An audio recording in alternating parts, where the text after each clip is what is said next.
want to talk about our opponent. They're bigger, faster, stronger, more experienced. And they know it too. But I want to tell you something that they don't know. They don't know your heart. I do. I've seen it. You have shown it to me. You have shown this coaching staff, your teammates. You have shown yourselves just exactly who you are in here. When you take that field today, you've got to lay that heart on the line. From the soles of your feet, with every ounce of blood you've got in your body, lay it on the line until the final whistle blows. And if you do that, we cannot lose. We may be behind on the scoreboard at the end of the game. If you play like that, we cannot be defeated. And others who will not be on the field with you today. They will be watching. They'll be gritting their teeth with every snap of that foot. You understand me? How you play from this moment on is how you will be remembered. Rise from these ashes and grab glory. Today. Win the Super Bowl. We've got San Francisco at 1. We've got the Ravens at 2. Then the Dolphins sneak in there with a big win. Eagles at 4, who Brew has going into the Super Bowl. And then the Chiefs, who have problems scoring, at number 5. 4 now. And shook off the narrative that they couldn't beat anyone with a winning record. Tua throws for almost 300. Time to admit Miami is the real deal. Anyone? For me, I have to admit that this team is a lot better than what I thought they were. Okay. Like, offensively, are they the real deal? They are the real deal. Okay. I'm going to say they are the real deal. And the reason why I'm going to say the real deal, because of what you were talking about, since Jalen Ramsey, this defense has taken it up a notch. They're applying pressure, they're getting to the quarterback, they're creating turnovers, they're getting key stops when necessary. We didn't see that early in the season.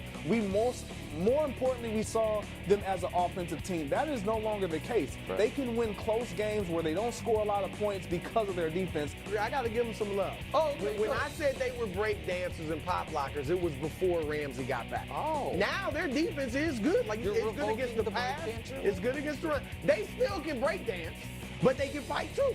You are still holding out on Miami. If they just split their next 2, you have to believe it. I have no segue, so I'm just going to say Dolphins beat the Cowboys on Sunday. They did. 22-20. Exciting game, down to the wire. Dolphins get the field goal. 5 field goals on the day for Miami, and they did what they had to do. They beat a good team finally. Now, something was going to give. The Cowboys were either going to beat a good team on the road. That's the narrative. They can't beat good teams on the road. Or the Dolphins were going to beat a good team anywhere. So somebody was going to be able to say, stick your narrative up your butt after the game, because both were baked in. Both were reality, and one still lingers. The Cowboys can't be. Yeah! That's right. Yeah! The Miami Dolphins took care of business against the Dallas Cowboys. And yeah! Tyreek Hill seems unstoppable. But what's the but? The Ravens are better. Oh, by far. Way more physical, better quarterback play. They're just a better team, and they flat out, they have a chip on their shoulder. I don't know what the hell the Dolphins, I don't know how they won that game, but they did. But the Baltimore is the best team in football. I'll tell you how they won that game. Micah Parsons and the Cowboy defense no-showed on the final drive of the game, which is kind of what Micah's done all year long, despite chirping every other team in football. Ground.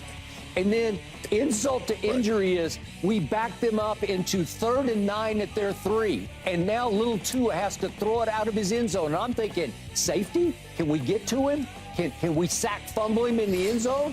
And here's what he does. On 3rd and 9 from the 3, he drops back and goes bombs away over Stephon Gilmore and throws a dime to Waddle. That was his throw of the day. I mean, I don't know how you can do it prettier than that. And they are out of jail. He runs whenever he wants. Whenever he wants. Home, road, good weather, bad weather, against the 49ers defense. There's nothing like him on the planet. I don't need to see passer rating. He wins 80% of his games, and he wins big games. People in Miami freaking out. Miami hasn't won a playoff game since 2000. Ooh, we won a home game over Dallas. Lamar Jackson wins games like this every Sunday, home or away. He's 20-1 in his career against the NFC, because if you don't see him regularly, you don't know how to contain him. You don't know what to do with him. You've never seen any player like him. And all it is disrespect and doubt. Tua and Lamar Jackson, same breath, stop it.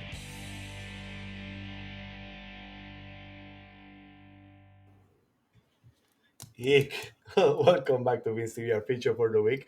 Co-host Steve Hallett, Matt Astron, and the controversial Eddie Chaput. I'm host Vince Sammy. Well, the media certainly keeps moving the goalposts. The Dolphins certainly came through. They say that the Dolphins could not win the big game. Now they say they cannot win the big game on the road because they won the big game on the so, it happens. So they're going to keep changing basically going to keep changing the goalposts. But, the Dolphins, how can you say, they mean business after the Titans lost to the Fins. Look back to be playing with a sense of injury and passion, even when the media gives them no respect, and some fans expected another December debacle. Miami's playing, putting their heart on the line. What's your opinion about the Dolphins? December, I'm gonna start with you, Steve. The Dolphins certainly we had some doubts. When the doubts of the Titans here, there was no. We have faith. We are fans. We believe in our team. But certainly after last year, it was warranted to be worried about the December slump. So, but the Dolphins really have come through. They're really playing with the passion, with the heart on the line, Steve. No, they definitely have. And the bottom line about anybody that you showed in the clips there, Cowherd and all them, they're going to continue to move the goalposts. Had we absolutely blown the brakes off of the Cowboys, they would have found some other reason. It would have just simply been, hey, the Cowboys just aren't as good as they thought they were, and they don't deserve to be up where we had them. I think last week's power rankings, like a composite across all the mainstream sports media, had them around 7.8. So I don't know how good of a team Miami needs to beat, but I haven't been driving, so I'm not listening to my usual barrage of sports media radio on SiriusXM.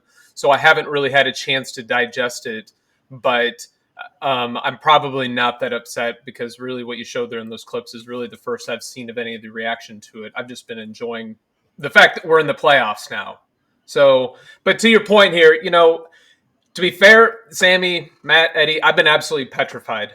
I'm a Dolphins fan who's been burnt by 2 decades of pain, of December collapses, of being in the hunt all too often just to see the cards fall. And then if we, crawl into the playoffs, last year it's without our quarterback, it's without our second string quarterback. And then it's losing by 2 or 3 points in Orchard Park to the Buffalo Bills in the snow. It's so, following the Titans game, we won our first December game since, a few years ago. And then following the Titans loss, I think we all had those questions. We were wondering what's going on here. But they're playing like a team that's possessed. And I don't care what the media says. The narrative's going to constantly be what it is, and people are going to constantly try to move the goalposts on us. But the bottom line is, regardless of the disrespect, I really hope that the team continues to do what they're doing. They are playing as a team. They're playing as a family. They're playing as a single unit across the phases of football. And they're learning to get punched in the mouth and stand back up and hit back harder. And if the offense doesn't play really well in a series, the defense comes in and makes a huge turnaround, gets that ball back for us so we can turn around and do something. Can't make it all the way into the end zone. Oh my God, that you used to be, go back 10 weeks ago, that was a big problem. We were worried. All of a sudden, Jason Sanders comes in. Every single phase of the Dolphins organization is coming together right now at the time when we need them to. And in terms of disrespect, we're Dolphins fans. We're used to being disrespected, but we've all heard the narratives. I think leading into last year, the Chiefs Super Bowl run, in coming into the season, Patrick Mahomes said, hey, we're being disrespected. By who? Whoever disrespects the Chiefs. Tom Brady used to give that crap from New England. Oh, we're being disrespected. Kirby Smart. Bleh. University of Georgia. Bleh. Got to listen to him talk about them being disrespected with their, closets and storage areas full of 5-star talent and everything about them being disrespected. Bull. There is no disrespect coming there. The reality is Miami is being disrespected. And it's up to them to say, you know what? I don't give a damn what you're saying to us and how much you don't want to believe in us. We believe in us, and we're going to prove it. And frankly, they really need to keep it going because they've got a really, really tough matchup coming up here, and they're going to have to prove it. And if they can come out of Baltimore with a win, there is absolutely nothing anybody in the media is going to be able to say that can detract from the fact that the Dolphins are going to be the number one seed in the AFC. Absolutely. So Colin basically said that that Lamar Jackson is a winner. Breaking news: since November 21st, 2001, Tua Tagovailoa has a better winning percentage than Lamar Jackson. So the understudy who's making those stats for Colin, certainly needs to tell him that. But I'm gonna go to Matt. Matt, you can see the Dolphins. We've been criticize the Dolphins sometimes. Personally, I have criticized Coach McDaniels a lot of times for some of the decisions. But the Dolphins certainly came through this week, and they're really playing with a passion. Someone I really care about told me that Bradley Chubb is playing for two people. He's playing for himself and for Jalen Phillips. That man is a man possessed. But that team certainly are playing together. They're picking at the right time, Matt. Yeah, and to Steve's point about disrespect, maybe they are being disrespected. Maybe it's because they haven't done anything in 20 years. Maybe they need to prove it. And I agree with Steve to a degree. And the degree is that as soon as they beat Baltimore next weekend, the media is going to say, well, they have to beat Buffalo, right? Okay. Set them up, knock them down, one game at a time. They are playing for each other. The whole Bradley Chubb, Jalen Phillips thing, if that doesn't speak team to you, then I don't know what to tell you. And on that note, bear with me for a second because I'm multitasking here. And on that note, let's talk about how Jalen Phillips was a real kick in the head for us back at Thanksgiving, and we beat somebody. I don't remember. They were non-consequential, but we beat somebody, and the bad part of that was we lost Jalen Phillips. I saw a stat today that the drop off between Phillips to the current iteration of the defensive line is nil. It's basically not even calculable that these guys have had a next man up. The ones who are bugging out about it are us. We've been bugging out about it since day one. We bugged out about the defense. Tua went for 466, but what about the defense? And then they beat the Patriots, and then got this ball rolling and smoked Denver. The people who are bugging out about it are us, and in part because we do listen to the various talking heads, and I know you guys know my feelings on that. But the reality is these guys are clearly locked in, arm in arm. They have a clear, definitive leader in Mike McDaniel, on the sideline running the entire show. And then Tua he's the league leader in passing. What more does that kid have to do? Well, it sounds like they got to go to Baltimore and show that they can win there. And I don't care if they win on a 57-yard field goal with time expiring. Did somebody say field goals? How many field goals has he hit over 50 yards this season so far? Oh, yeah. I think he was talking to Finn's TV when he was counting off those the other day when he was getting carried off. I am gloating a little bit about that. Nobody was rooting for him harder than me. But McDaniel has this entire team operating in all three phases. Steve said it a moment ago. Offense, defense. If the offense just can't punch it in, let's get special teams out there, and we'll at least come away with some points. I don't care if they win by one on Sunday. Just win.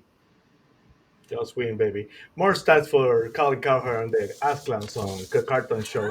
Tua Tagovailoa as the NFL leader uh, with 4,214 yards. And, Brock Purdy is number 2 now. Brock Purdy certainly got hurt yesterday, so we'll see what happens. So, but I want to go to you, Eddie. Uh, the Dolphins we've been critical. I've been critical, I can say it to people myself, about some of the lapses of the coach. The coach sometimes not happy joy for my liking, but maybe I'm too old school. Maybe I'm I'm an old guy and I like another style of coaching. But certainly, coach look focused after the win. You can see that shot of him to the sideline walking to after that field goal. That guy certainly looks like he's focused. He has that Dolphins are certainly another level. Yeah, I think we brought that up last week. We don't really know how he is off the Exactly. field. I mean, he's sure they show him on Hard Knocks and he cusses all the time, but we don't know how hard he is on the players. I know they said he likes to bring the guys up instead of beat them down like the old Flores and Adam Gase technique. I'm going to cut 4 linemen during the middle of the week and that kind of stuff. So it's refreshing. I think he's a great coach. He, like I said, he hasn't even been there 2 seasons. He's only going to get better. Um, as for Cow Turd, he has the most punchable face on the TV. He really does. I'm sick of him. He's an idiot. How these people get TV shows, I guess it's because they're controversial. But Controversial. I bet. Yeah, you might get a show, Eddie. Yeah, you're controversial. I guess. Well, we haven't beat a winning team on the road, or we haven't beat a winning team anywhere. They were saying, well, we didn't get to play any of the winning teams at home. They Mm-hmm. stuck us on the road for every. It's not like we're Kansas City and they shovel every hard team into their stadium.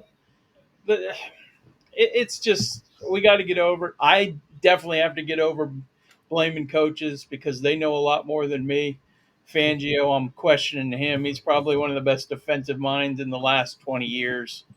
McDaniels, besides his fade into the end zone, which, oh, is that driving me nuts? Throw it over the middle. And again. Yeah, I was so mad. Oh crap! Put Claypool in for that one. At least he can Yes. jump in his big something. Yes. If Anyway, you only had besides a tight that, end, right? I had no problems. It was a well coached game, well played game, and I'm happy. As for all them other guys, they're just. I think Steve brings it up all the time. As soon as anybody puts on a Dolphin uniform, all of a sudden they're not as good as they were in Kansas City or wherever. To knock Tua, not his passer rating wasn't over 100 yesterday because like Steve said, they knocked points off for that fumble, the bad snap that he turned into a 21-yard play. That's an elite play. A lot of Yes. guys panic, throw it away, like Brock Purdy last night. How his passer rating isn't 60 for the whole year now. I don't know. That was some bad playing last night, but I don't know. And I to say Lamar is way ahead of Tua. Well, you go back and you look. Miami hasn't won a playoff game in 20 years. Fine. When's Lamar won a playoff game? He has not. But if They, you had counter, he's a winner. oh yeah, wait. He was out last year in the playoffs. I guess he's injury prone. That's how we do that, right? Absolutely. Well, certainly we now can talk playoffs and the updated playoff picture. The Dolphins right now are 100% to make the playoff. We're celebrating the Dolphins the players in back-to-back years. 75% to clean the division. 25% to be the number 1 seed. 49% to be the number 2 seed, and they can only be either the first seed, the second seed, or the 6th seed. There's no way they can be Oh, fourth or fifth or 7th seed. So that's kind of complicated. The Dolphins certainly need to win out. If they win out, the Dolphins, if they win out, Tua needs to be back in the MVP conversation for sure.